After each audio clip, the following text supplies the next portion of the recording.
저희가 일곱 인의 내용을 지금 계속해서 살피고 있습니다. 근데 이 일곱 인의 내용은요, 로마를 향한, 그러니까 바벨론을 향한 멸망의 과정을 보여줍니다.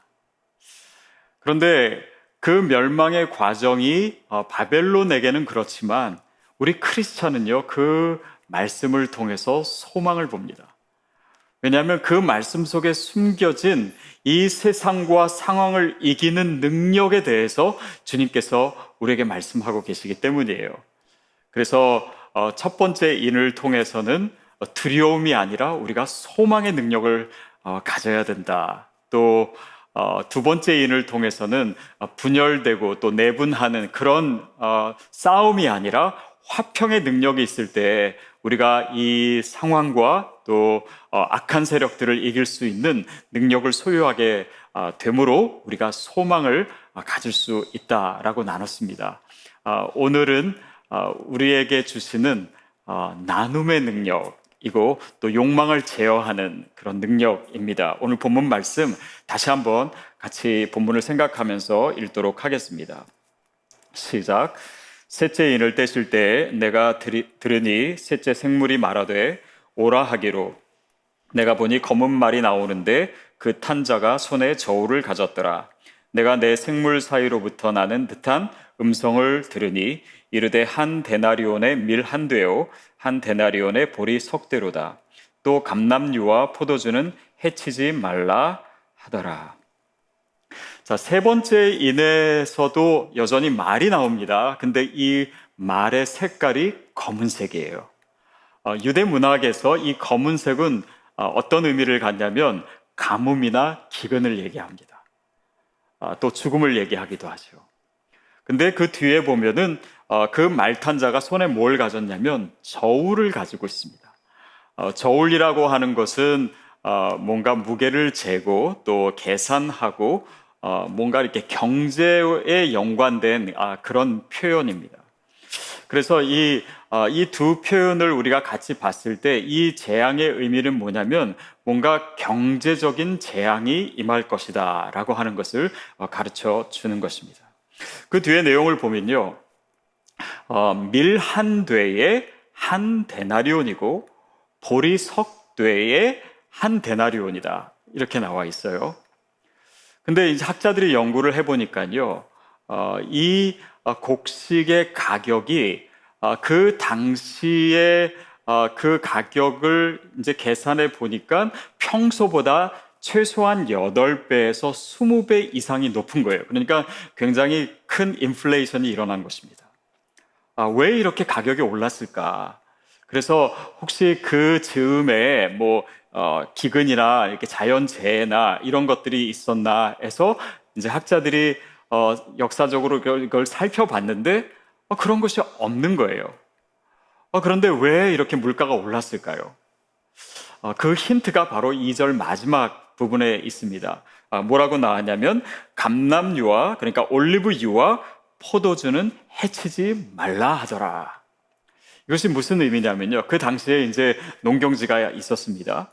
근데 보리나 밀은 이제 사람들이 주식으로 먹는 건데 그거를 심으면은 그 수확을 해봤자 크게 남는 것이 별로 없는 거예요. 근데 보통 땅을 가진 사람들이 누굽니까? 부자들이죠. 그 부자들은 밀이나 보리를 심는 대신 올리브나무, 감람나무를 심고 또 포도나무를 심으면 그 수확으로 훨씬 더 많은 돈을 벌 수가 있는 것입니다. 그러니까 부자들이 이런 그 보리나 밀 대신 계속해서 그렇게 감람나무와 포도나무를 계속해서 하니까 어떻게 되겠습니까? 실제로 사람들이 평소에 먹어야 되는 밀과 보리는 품귀 형상이 일어나게 된 거예요. 그러니까 가격이 오르게 된 것입니다. 그래서 가난한 사람들은 그냥 고급 음식 아니더라도 그렇게 매일매일 먹을 수 있는 양식을 싼 가격에 공급받아야 되는데 그러지 못하니까 더 어렵게 된 것입니다. 그러니까 부익부 빈익빈 현상이 더 일어나게 된 것이죠. 그것이 바로 로마가 멸망하는 데 있어서 그 재앙의 내용이었다라고 합니다. 그 당시에 도미시안 황제가 그래서요, 92년에 이제 포도 그 나무를 더 이상 재배하지 못하도록, 그러니까 한 반 정도만 하도록 칙령을 내렸습니다. 근데 귀족들이 반대해가지고 그 칙령을 철회했다라고 하는 역사적 기록이 있어요. 어쨌든 이렇게 부자는 더 부자가 되고 가난한 사람들은 그냥 평소에 먹어야 되는 이런 음식도 해결하지 못하는 그런 상황 자체가 재앙이다라고 하는 것이고, 그것이 당시에도 그랬고 또 오늘을 살아가는 우리에게도 이런 현상이 하나님께서 악한 세력을 심판하시는 모습으로 나타날 수 있다라고 하는 것입니다. 실제로 그런 모습이 우리가 살아가는 현실에 이 역사 가운데 얼마나 많이 보이고 있습니까? 지금 현재요, 인류의 그 인구가 한 77억 됩니다. 근데 그 중에 8억이 넘는 사람들이요, 극심한 가난 가운데 있습니다. 하루에 1달러 90센트 이하로 살아가는 사람들이에요. 그러니까 그 사람들이 늘 배고픔 가운데 잠이 들고 어려움을 겪고 있고요. 그 기근으로 인해서, 기아로 인해서 하루에 3만 명 이상이 그 기근과 기근으로 인한 질병으로 죽고 있다라고 합니다. 특별히 어린아이들은요, 매 우리가 지금 이 설교를 듣고 있는 이 순간에도 5초당 1명씩 죽고 있어요. 그러니까 아닙니다. 5초당 1명이 아니라 1초당 5명이 죽고 있어요. 그러니까 얼마나 많은 아이들이 이 배고픔으로 인해서, 또한 그로 인한 질병으로 인해서 죽고 있는지 모릅니다. 자, 그런데 이렇게 물질적으로 또 경제적인 어려움, 이런 배고픔, 이것만이 가난한 사람의 고통이 아닙니다.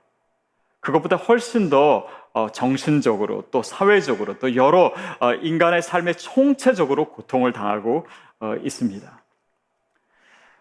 브라이언트 마이어라고 하는 사람이 지은 책 중에 Walking with the Poor, 그러니까 가난한 사람들과 함께 걷기라고 하는 책이 있습니다. 그 책에 보면 가난한 사람들은요, 그렇게 외적으로 처한 어려운 상황이, 그 고통이 그냥 단지 외적인 문제로만 있는 것이 아니라 내면화된다라고 하는 거예요. 그래서 그 내면이 망가지고 또 우리의 정체성마저 망가진다. 그러니까 이런 고난을 받는 데 있어서 내적으로 더 움츠러들게 되고, 열등감이 생기게 되고, 무력감이 생기게 되고, 그리고 좌절감이 생기고, 다른 사람에 대한 분노가 생기고, 그래서 여러 가지 사회 문제도 사실은 이 가난과 또 그 가난으로 우리가 얻게 되는 그런 정신적인 문제와 긴밀하게 연관이 되어 있다라고 하는 것입니다. 총체적인 고난이에요. 바로 우리의 주변에, 그리고 우리가 살아가고 있는 이 시대에 지금 일어나고 있는 일들입니다. 그런데 더 문제가 심각한 것은요, 부자는 계속 부자가 되고 가난한 사람은 더 가난해진다라고 하는 것이에요. 지구상의 식량이 부족한가? 사실은 그렇지는 않다라고 합니다. 우리가 77억 인구인데요, 1년에 생산되는 이 식량의 양은요, 120억 명이 먹을 수가 있대요. 그러니까 식량이 부족한 것이 아닙니다. 분배의 문제예요. 그리고 그 식량과 그 소득과 그 부를 특정한 사람만이 독점하고 있기 때문입니다. 어느 학자의 연구에 보면은요, 이렇게 식량이 나오는 거에서 2%만 분배를 해도 세계의 기아 문제가 다 해결될 수 있다라고 합니다. 그런데 그것을 우리가 못하고 있는 것이에요. 그리고 또 부의 분배가 얼마나 균형이 없는지요. 전 세계의 상위 1%, 그 사람들이 가지고 있는 부, 또 그 사람들의 소득이 하위 50%보다 더 많습니다. 그러니까 얼마나 극심한 차이가 있겠어요. 근데 더 심각한 건 뭐냐면요, 지난 5년간의 통계를 봤을 때 상위 1%의 소득은요 50%가 늘었습니다. 그런데 아십니까? 상위 50%, 그러니까 하위 50%의 소득의 증가는요 단지 1%에 불과했어요. 그러니까 그 격차는 점점 더 커지고 있는 것입니다. 최근에 유엔에서 나온 결과에 따르면 상위 20%가 가지고 있는 이 부의 양이 하위 20%가 가지고 있는 양의 150배라고 합니다. 그러니까 우리가 같은 시대를 살아가면서도 얼마나 많은 이 극심한 양극화된 현실에서 살아가고 있는지 모릅니다. 더욱이 또 다른 면에서 우리가 얘기해 보면 미국 사람들이 1년에 다이어트를 위해서 쓰는 돈, 이것을 제3세계의 극빈자들을 위한 예방의학에 사용하면 여러분 놀라지 마십시오. 1년에 7천만 명의 생명을 구할 수 있다고 합니다.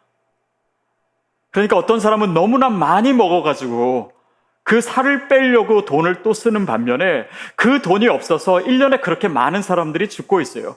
그러니까 왜 하나님께서 만드신 이 세상에 우리가 그 하나님께서 주신 은혜들을 제대로 나누지 못한 결과가 이렇게 참혹하고 비참한 현실이 되는지 우리가 스스로를 돌아보고 또 그 문제에 대해서 좀 더 심각해져야 되는 상황입니다. 이것이 재앙의 내용이에요. 이것이 악한 자들이 멸망하는 과정 중에 있다라고 하는 것입니다. 자, 왜 그럴까요? 물론 그 이유는 여러 가지가 있을 것입니다. 그러나 그 이유들을 계속해서 파고 들어가면 그 궁극적으로 우리 안에 있는 문제를 발견하게 되는데 그것이 뭐냐면 인간이 가지고 있는 끝이 없는 욕망입니다. 먹어도 배부르지 않고 가져도 만족하지 못하는 그런 무한 욕망이 우리 가운데 있기 때문에 우리는 나누려고 하지도 않고 어려운 자들을 돌보는데 인색할 때도 너무나 많습니다. 물론 우리가 잘한다고 해도 그렇지 못한 사람들이 너무나 많기 때문에 이 시대의 문제는 쉽게 사라지지 않고 있습니다. 어떤 역사학자는 이렇게 얘기합니다. 인간의 무한 욕망을 그대로 인정하는 세대는 현대 문명밖에 없었다는 거예요. 그 전에는 상황도 그렇게 되지 못했고 사회적인 구조도 그렇지 않았는데 이제는 물론 자본주의가 좋은 점도 많지만 그 맹점 중에 하나는 인간의 이런 소유하려고 하는 욕구를 무한정 인정했기 때문에 그 자본주의가 야수 자본주의가 되었다. 그 야수 자본주의라는 건 뭐니까 승자가 독식하는 거예요. 그러니까 인간은 끊임없이 그 더 많은 것을 추구하고 그것을 위해서 더 많은 생산을 하고 그것을 위해서 더 많이 가지려고 하는 가운데 그것을 갖지 못한 사람들은 더 비참해지는 현실 가운데 있습니다. 우리가 지금 이 어려운 상황을 통해서도 이 무분별한 성장주의가 어떤 결과를 가지고 있는지, 어떻게 생태계를 파괴하고 있는지, 어떤 질병을 낳는지, 어떤 사회적인 문제를 낳고 또 이 시대의 위기를 우리가 대면하고 있는지 조금만 더 생각해 봐도 우리 안에 이 욕망의 문제가 얼마나 심각한지를 알 수 있어요. 경제학의 교과서라고 할 수 있는 18세기 경제학자 아담 스미스가 지은 국부론에 그런 내용이 있습니다. 인간은 이기심을 가지고 태어났는데 그 이기심을 가지고 그것을 계속해서 추구하다 보면 보이지 않는 손, 그것을 그는 하나님의 손길이라고 생각했습니다. 보이지 않는 손이 이 사회의 균형을 맞춰주고 여러 가지 문제를 저절로 해결해 준다라고 하는 개념을 18세기 사람들은 가지고 있었어요. 그러나 그 누구도 그것을 지금 상황에서 있는 그대로 받아들인다면 이 인류의 문제는 해결이 없습니다. 그렇지 않아요. 그것은 하나님이 원하시는 것이 아닙니다. 그냥 이기심을 추구한다고 해서 모든 것이 해결되는 그런 낙관론은 더 이상 우리 삶에 우리가 추구해야 될 이데올로기도 또 경제관념도 아닙니다. 지금 이 세대 가운데 일어나고 있는 많은 일들을 보십시오. 그리고 그 안에 있는 인간의 죄성을 보십시오. 자기를 추구하는, 우리가 정말 어려서부터 나만을 알고 나밖에 모르고 내 가족밖에 모르고 그것을 위해서 추구하는 동안 우리는 복음이 요구하는 삶으로부터 점점 더 멀어질 수밖에 없습니다. 그러나 예수 그리스도께서 우리 가운데 어떤 희생을 보여주셨고 또 어떤 나눔을 보여주셨는지를 우리가 알기에 그 복음은 이렇게 자신만을 추구하는 그런 욕망과 그 무한 욕망과 우리를 결별시키는 능력인 줄로 믿습니다. 이것은 단지 윤리가 아니에요. 복음이 주는 영적인 지혜이고 오늘 이 세대에 크리스찬이 어떻게 승리할 수 있고 어떻게 이 위기를 이길 수 있는가 하는 하나님의 권고이고 명령이기도 합니다. 이것이 바로 세 번째 인의 내용이에요. 그 욕망을 추구하는 가운데 자기만 스스로 더 많아지려고 하는 그 세대는 결국 붕괴되고 말 것이다. 결국 오늘 우리가 당하고 있는 이 모든 위기의 근저에 있는 우리의 욕망을 볼 수 있어야 되고, 또 그런 집단 이기주의를 볼 수 있어야 되고, 사람들의 가지고 있는 그런 이 근저에 있는 모든 것을 소유하고 만족하지 못하는 그런 죄성을 볼 때 이 복음의 능력이 우리 가운데 어떻게 회복되어야 되는지 그 소망을 우리가 가져야 합니다. 저는 저와 여러분에게 그 복음의 능력이 이미 있는 줄로 믿습니다. 그것은 욕망을 이기는 능력이에요. 결국 우리가 어떻게 그 욕망을 이길 수 있을까요? 어떻게 우리 스스로를 다스릴 수 있을까요? 여러분, 죄인된 인간에게는 그 방법이 없습니다. 그러나 말씀 안에는 있습니다. 우리가 너무나 쉽게 생각할 수 있듯이 우리 크리스찬은 어떤 상황에 있든지 스스로 만족할 수 있는, 즉 자족할 수 있는 능력을 가져야 됩니다. 그것이 사도 바울이 깨달은 것이죠. 내게 능력 주시는 자 안에서 뭐든지 할 수 있다라고 하는 것은 단지 우리가 그냥 긍정적으로만 생각하면 모든 것을 할 수 있다가 아니라 우리가 풍부에도 처할 수 있고 가난함에도 처할 수 있는데, 우리가 가난하고 어려운 상황에서조차 만족할 수 있다면 그것이 바로 이 상황과 세상을 이기는 능력이 된다라고 하는 것입니다. 여러분, 사람은요 절대 스스로 만족하지 않습니다. 그것이 우리의 죄인된 본성이기 때문이에요. 전도서 6장 7절에서 이렇게 얘기합니다. 사람의 수고는 다 자기의 입을 위함이나 그 식욕은 채울 수 없느니라. 그 식욕은 채울 수 없느니라. 더 가져도 더 먹어도 우리는 계속 배가 고파요. 마치 모기에 물리면 그 가려움을 긁어도 계속해서 간지럽듯이 우리가 가지고 있는 이 욕망의 가려움은요, 인간 스스로 해결할 수가 없습니다. 그러나 우리가 주님 안에 거할 때, 그 주님으로 인해서 만족할 때, 주님이 주시는 그 풍성한 은혜, 그 복음의 은혜, 그 구원의 은혜 가운데 우리가 더 깊이 거할수록 오늘 이 상황에서 주시는 하나님의 은혜를 체험할 수 있습니다. 그 복음의 은혜를 체험하면 오늘 우리를 스스로 잠식하는 이 욕망의 웅덩이에서 우리가 나올 수 있게 됩니다. 어느 한 사람이 이제 영성을 쌓기 위해서 어느 수도원에 갔습니다. 근데 수도원이니까 뭐 제대로 갖춰진 것이 별로 없고 그냥 가장 기본적인 것만 갖춰져 있었겠죠. 근데 거기서 이제 안내하는 사람이 그에게 이렇게 얘기했대요. 뭐 필요한 거 있으면 말씀하십시오. 그렇게 얘기한다면 뭐라고 했냐면, 그렇게 말씀하시면 제가 그것 없이도 살아갈 수 있는 방법을 가르쳐 드리겠습니다. 여러분, 사실 우리가 이 코로나 사태로 인해서 여러 가지 불편하고 또 평소와 다른 삶을 살고 있는데, 여기서 우리가 훈련받는 것이 분명히 있습니다. 그것 없이도 살아갈 수 있는 것을 우리가 배우고 있어요. 여러분, 우리 안에 모든 것이 다 채워져야지만 만족하고 행복할 수 있는 존재가 아닙니다. 그러나 오늘 우리가 하나님의 말씀을, 우리가 세상의 떡이 아니라 하나님의 말씀으로 사는 존재임을 우리가 알 수 있다면, 또 그것을 체험할 수 있다면 우리에게 점점 더 강한 영적인 능력이 생길 줄로 믿습니다. 그럴 때 이 상황을 우리가 이길 수 있는 것이죠. 그래서 물론 우리가 조금 가졌을 때도 만족하기가 쉽지 않습니다.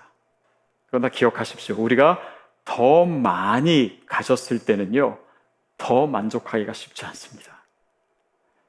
그래서 오늘 우리의 삶 속에서 오늘 감사할 수 있고, 이 복음 안에 거하는 사람은 하나님의 은혜를 늘 생각할 수밖에 없기 때문에, 오늘 그 은혜의 바다 가운데 있기 때문에, 하나님의 은혜가 나를 둘러싸고 있기 때문에 지금 처해진 바로 이 상황에서 무언가 더 채워지지 않아도 오늘 감사할 수 있고 오늘 주님을 찬양할 수 있는 그 능력이 있는 줄로 믿습니다. 오늘 저와 여러분에게 그 능력이 체험되기를 축복합니다.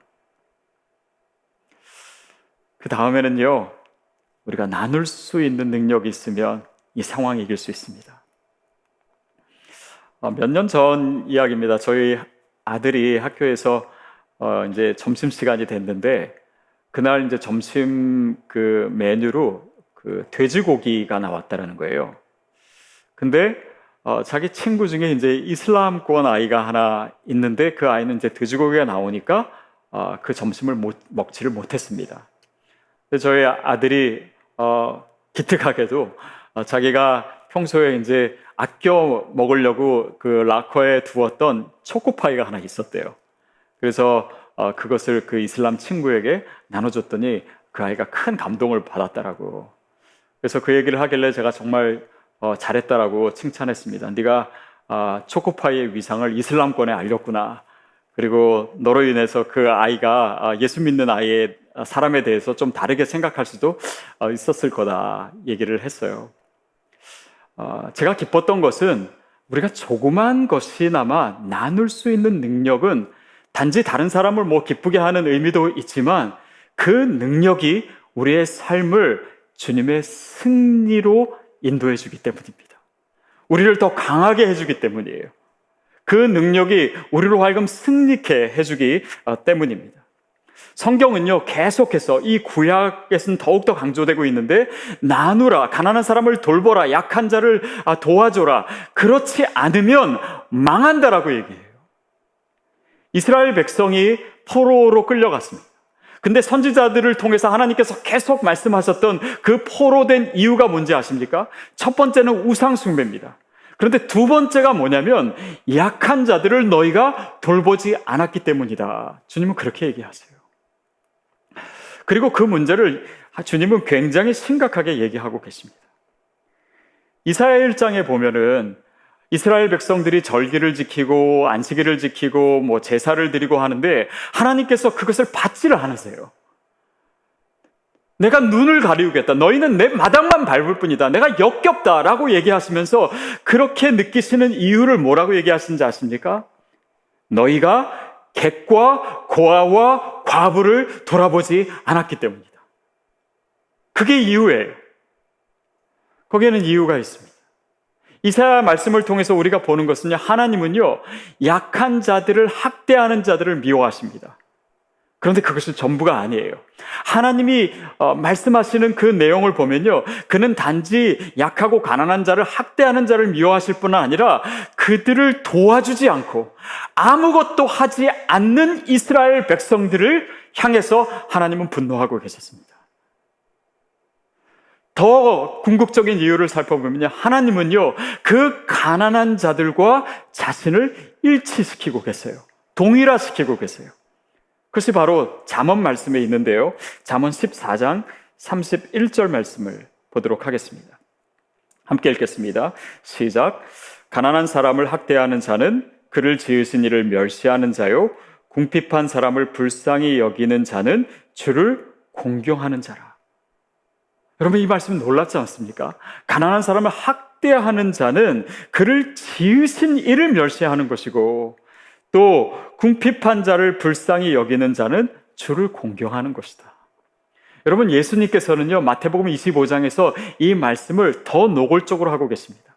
지극히 작은 소자에게 한 것이 곧 나에게 한 것이고, 그들에게 하지 못한 것이 나에게 하지 않은 것이다. 그러니까 예수님께서 가난한 자와 자신을 동일시하시고 주님이 그들 가운데 계셨다라고 하는 것을 우리에게 알려주고 계십니다. 여러분, 이것은 단지 우리가 어려운 사람은 도와줘야 된다라고 하는 윤리를 얘기하는 것이 아닙니다. 하나님은요, 지금 이 세대가 어떻게 붕괴될 것인지 그 모습을 얘기하시기 위해서 이 말씀을 하고 계시고, 동시에 우리 크리스찬의 관점에서는 우리가 이 상황과 이 시대와 이 악한 자들을 어떻게 이길 수 있고, 또 이 가난한 시대를, 이 어려운 시대를 우리가 어떻게 극복할 수 있는가의 관점에서 이 말씀을 하고 계세요. 하나님의 원리는요, 우리가 나눌 때 더 풍성하게 되는 비밀을 얘기하고 계십니다. 이것이 창조의 원리이고 이것이 복음의 원리예요. 하나님의 창조를 보십시오. 중세학자들은요, 하나님의 창조를 자신의 본성을 나눠주시는 것으로 이야기했습니다. 그렇습니다. 하나님께서는요, 자신을 나누심으로 우리를 창조하셨어요. 그래서 우리가 하나님의 형상을 가지고 있죠. 그의 본성을 가지고 있습니다. 그런데 그분은 그 본성을 나눌수록 이 창조의 세계는 더 확대됩니다. 다시 말하면 우리 삶에 있어서 중요한 것들을 나누면 나눌수록 우리의 삶의 영향력은 더 확장되는 것이에요. 더 풍성해지는 것입니다. 하나님의 더 놀라운 은혜가 바로 그 비밀 가운데 있어요. 이것은 단지 우리가 남을 도우면 더 잘 산다라고 하는 원리가 아니라 창조의 비밀이고 복음의 비밀이고 이 시대를, 이 상황을 이기는 하나님의 방법인 줄로 믿습니다. 우리가 그것을 깨달을 수 있다면 우리가 지금보다 더 아름답고 더 풍성한 삶을 분명히 살 수 있습니다. 이 비결을 주님은 우리에게 가르쳐 주고 싶으신 거예요. 또 한 가지 우리가 더 기억해야 될 것은 이 우리 안에 있는 이 무한한 욕망을 어떻게 다스릴 수 있을 것인가. 그 중요한 비결은요, 우리가 마땅히 구하고 바라고 욕망해야 될 것을 욕망하는 것입니다. 그리고 그때 우리가 강해질 수 있어요. 우리가 승리할 수 있고 이길 수가 있습니다. 제가 어느 강의에서 들은 이야기인데요. 사자가 라이언이 인류 역사에 출현한 지가 약 600만 년 정도 된다고 합니다. 그러니까 지구상의 어떤 종보다도 굉장히 오랫동안 멸종하지 않고 살아온 동물이 바로 사자예요. 근데 사자가 뭐 새끼를 많이 낳는 것도 아닌데 어떻게 그렇게 멸종하지 않을 수 있느냐? 그 동물 학자들에 의하면은 이 사자의 그 사회적 시스템에서 나타나는 굉장히 중요한 특징이 있다라고 합니다. 그건 뭐냐면 사자는요, 이렇게 혼자 다니다가도 여러 무리가 함께 사냥을 하고 있는 것을 보면요, 거기 가서 도와준다라는 거예요. 그리고 꼭 거기서 잡은 사냥감을 같이 먹지 않더라도 도와준 다음에 슬그머니 거기서 빠져나오는 사자들을 우리가 TV나 또 영상을 통해서 자주 볼 수 있습니다. 그런데 재밌는 것은요, 그렇게 다른 무리가 사냥하는 것을 도와준 사자만이 그 사자 무리에서 리더가 된대요. 근데 자기 것만 챙기고 자기 가족만 챙기는 사자는요, 이 사자의 사회에서 절대 리더가 되거나 왕이 될 수가 없다라고 합니다. 그러니까 그게 창조의 비밀을 드러내주는 굉장히 중요한 원리이고 또 시스템이 아닌가 싶어요. 그리고 그것은 인간 사회에도 분명히 적용되는 것이 아닌가 싶습니다. 특별히 저는 요즘 한국 사람에 대해서 더 많이 생각하는 이제 계기들이 많은 것 같아요. 뉴스나 또 여러 가지 소식들을 들으면서. 근데 한국 사람들이요, 가지고 있는 중요한 특징 중에 하나가요, 다른 서양은 물론이고 다른 동양의 다른 나라들보다도요 훨씬 더 관계적입니다. 그리고 그 중에 나타나는 중요한 언어적인 특징 중에 뭐가 있냐면 우리는 우리라고 하는 단어를 너무 많이 쓴다라는 거예요. 보통 아이들이 학교 다닐 때요, 내 학교라고 말하는 이 표현은 한국에는 별로 없습니다. 뭐라 그러죠? 우리 학교라고 해요. 또 외동딸, 외동아들도요, 자기 아빠를 내 아빠라고 합니까? 그런 표현 우리 잘 안 쓰잖아요. 뭐라고 합니까? 우리 아빠라고 해요. 또 집도 나 혼자 살면서도 너 우리 집에 놀러 올래? 우리라고 표현합니다. 심지어는요, 내 남편, 내 아내도 뭐라고 해요? 우리 남편, 우리 아내라고 합니다. 그 표현을 사실 생각해보면 굉장히 웃겨요. 남편이나 아내는 공동으로 누가 가지는 것이 아닙니다. 그러나 우리 표현 속에 그런 것이 있다라고 하는 것은 우리는 이 공동체 안에서 살아왔고 관계를 중요시하고 뭔가 이 개인주의적이고 이기적인 것보다는 우리가 서로 공존하고 함께 소유하고 함께 누리는 것에 대해서 훨씬 더 이 내적인 에너지와 또 그런 문화가 많은 그런 민족이라는 거예요. 저는 그것이 아주 잘 드러난 사건이 이번에 코로나 바이러스로 인해서 한국이 어려울 때 한국 국민들이 보여준 모습이 아닌가 싶습니다. 서로 도와주고 필요한 것이 있어도 양보하고 희생하고 이런 공동체적인 문화, 그러니까 경쟁이 아니라 공존할 수 있는, 경쟁력이 아니라 공존력이 우리의 민족 가운데, 우리의 나라 가운데 강했기 때문에 이 위기를 이길 수 있는 것이에요.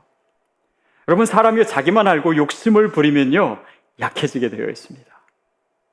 그런데 다른 사람을 도와주는 사람은요, 더 강해질 수가 있어요. 물론 저는 미국을 위해서 기도하고 또 미국도 사랑합니다만은, 이번에 코로나 바이러스 사건이 나오고 뉴스에 미국 사람 중에 이렇게 아시아 민족들에 대한 혐오를 드러내고 이런 소식을 들으면서 굉장히 실망스러웠습니다. 그런데 지금 미국의 상황을 보면 지금 이 미국이 당하고 있는 이 어려움 가운데는 단지 이런 바이러스의 문제가 있지만 이렇게 확산되는 데는 분명히 그런 시민의식과 공동체의식과 공존할 수 있는 그런 포용하는 그 모든 능력이 상실되었을 때 우리가 얼마나 취약하게 되는지를 여실히 드러내고 있는 것입니다. 우리에게 어떤 능력이 필요합니까? 어떤 능력이 있어야 이 상황을 이길 수 있습니까? 이 마지막 세대를 살아가는 우리에게 멸망하고 있는 이 붕괴되고 있는 이 모든 현실 가운데 어떻게 우리가 이 세상 가운데 소망을 줄 수가 있습니까? 바로 그 비밀이 우리의 욕망이 아니라 그것으로 인해서 공존하고 도와주고 나눠주고 그것을 통해서 얻어지는 우리 삶의 선한 영향력에 있다라고 저는 믿습니다. 그러니까 대한민국이 요즘 얼마나 많은 나라에 영향력을 미치고 있습니까? 결국 우리가 간절히 크리스찬으로서 원해야 되는 것은 우리의 어떤 욕심을 채우는 욕망이 아니라 이 선한 영향력을 위한 열망이 저와 여러분에게 있게 되기를 바랍니다. 그것이 크리스찬에게 필요한 것이에요. 오늘 이 위기 상황에서 우리가 간절히 구해야 되는 것도 바로 그것입니다. 왜냐하면 우리의 인생의 목적과 우리의 존재의 목적과 우리의 모든 관계의 목적이 바로 하나님 나라를 위해서 우리가 가져야 되는 이 선한 영향력에 있기 때문이에요.